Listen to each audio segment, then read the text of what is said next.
Bismillahirrahmanirrahim. Assalamualaikum warahmatullahi wabarakatuh. Alhamdulillah wa syukrulillah wa sallu ala rasulullah. Selamat pagi anak-anak. Gimana kabar semua hari ini? Sehat semua? Bapak doakan semoga semua dalam keadaan sehat walafiat. Amin.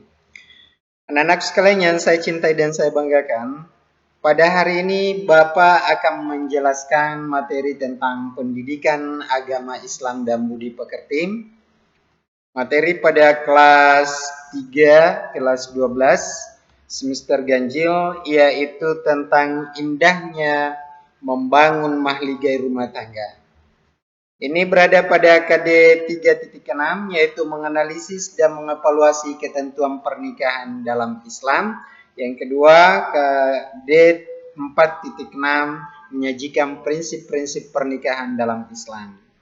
Selanjutnya, tujuan pelajaran yang ingin kita capai dalam pembelajaran ini, yaitu setelah pembelajaran ini diharapkan kita mampu menganalisis dan mengevaluasi ketentuan pernikahan dalam Islam. Yang kedua, menyajikan prinsip-prinsip pernikahan dalam Islam. Selanjutnya, dalil tentang pernikahan. Yang pertama, Quran surah An-Nisa ayat 3. Allah Subhanahu wa taala berfirman, A'udzu billahi minasyaitonir rajim. Wa in khiftum alla tuqsitu fil yatama fankihu ma taba lakum minan nisa'i mathna wa thulatha wa ruba'. Fa in khiftum alla ta'dilu fawahidatan aw ma malakat aymanukum dzalika adna alla ta'un. Dan artinya, dan jika kamu takut tidak akan dapat berlaku adil terhadap hak-hak perempuan yang yatim, bila mana kamu mengawininya, maka kawinilah wanita-wanita lain yang kamu senangi. 2, 3, atau 4. Kemudian jika kamu takut tidak akan dapat berlaku adil, maka kawinilah seorang saja atau budak-budak yang kamu miliki. Yang demikian itu adalah lebih dekat kepada tidak berbuat aniaya. Quran surah An-Nisa ayat 3. Yang kedua, hadis Rasulullah SAW, an Abdillah ibn Mas'ud radhiyallahu anhu qala lana Rasulullah sallallahu alaihi wasallam, ya ma'syaras sabab man istata'a minkum alba'ata falyatazawwaj fa innahu aghaddu lil basari wa ahsanu lil farji wa man lam yastati' fa alaihi bis-shawmi fa inna lahu wija'un. Rawahu Bukhari wa Muslim. Dari Abdullah bin Mas'ud radhiyallahu anhu, Rasulullah sallallahu alaihi wasallam berkata kepada kami, hai para pemuda, barang siapa di antara kamu yang telah sanggup untuk menikah, maka menikahlah, karena sesungguhnya itu dapat menjaga atau menundukkan mata dan memelihara farj atau kelamin. Dan barang siapa yang tidak sanggup, maka hendaklah dia berpuasa, karena puasa itu menjadi perisai dan melemahkan syahwat.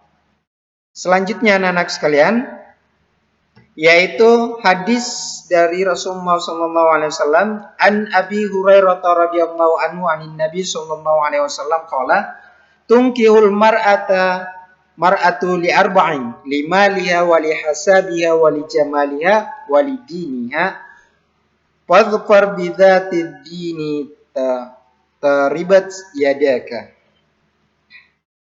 Hadis ini menjelaskan tentang kriteria daripada calon suami atau calon istri yang ideal. Yang pertama, yaitu laki-laki yang memiliki atau perempuan yang memiliki harta. Khususnya laki-laki, karena laki-laki yang akan memberikan nafkah nanti bagi keluarganya. Kemudian yang kedua, yaitu punya kedudukan atau dari keturunan yang baik-baik, sehingga nanti anak-anak kita itu memiliki nasab yang baik. Kemudian yang ketiga, kecantikan dan ketampanan.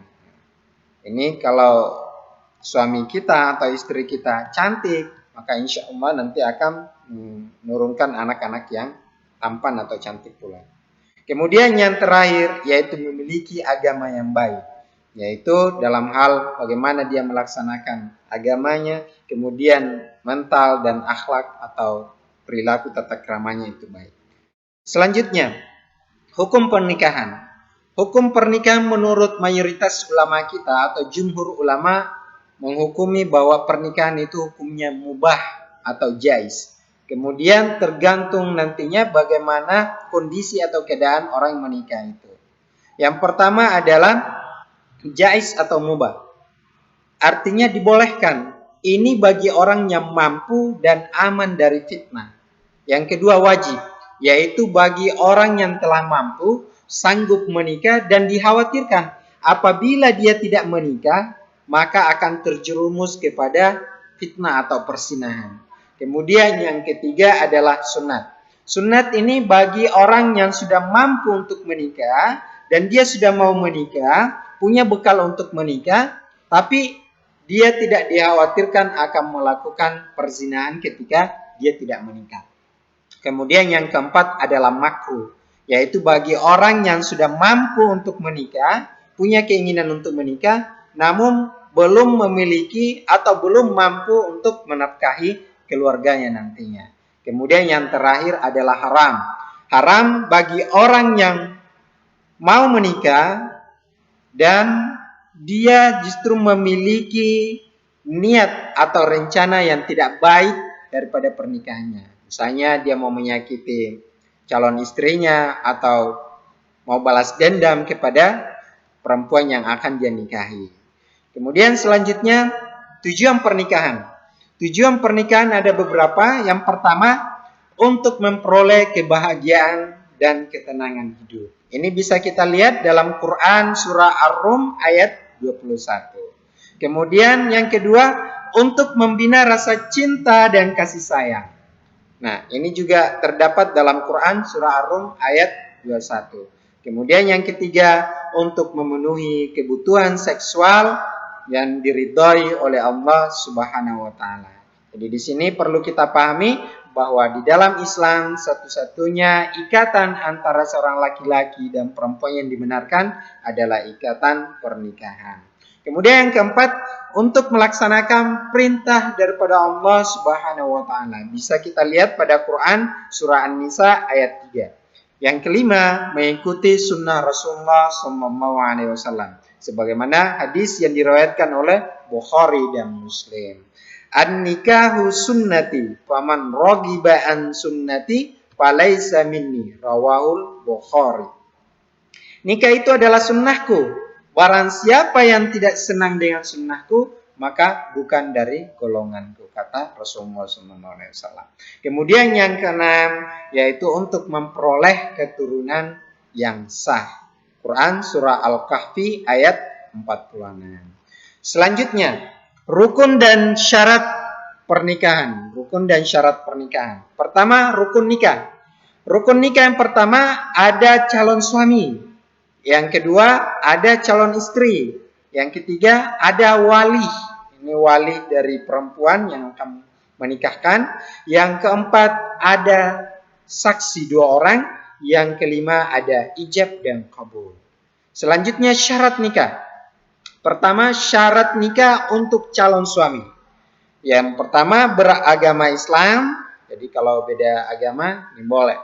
Jadi dia harus masuk dulu ke dalam Islam, baru bisa dinikahkan dengan perempuan Muslim.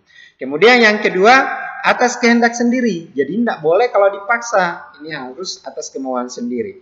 Yang ketiga, bukan muhrim. Muhrim itu artinya orang yang tidak boleh dinikahi, haram untuk dinikahi.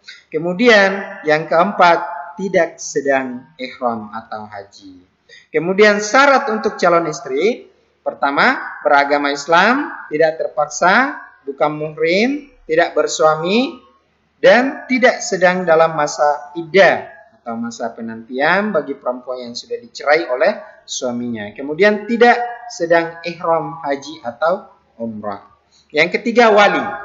Wali, syarat untuk wali yaitu mukallaf. Artinya dia Islam, dewasa, sehat akalnya. Yang kedua, laki-laki, merdeka. Yang ketiga, adil. Dan yang keempat, tidak sedang ihram haji atau umrah. Yang keempat, syarat bagi saksi 2 orang. Yang pertama, dia harus Islam. Kedua, dewasa, sehat akalnya, tidak fasik, hadir dalam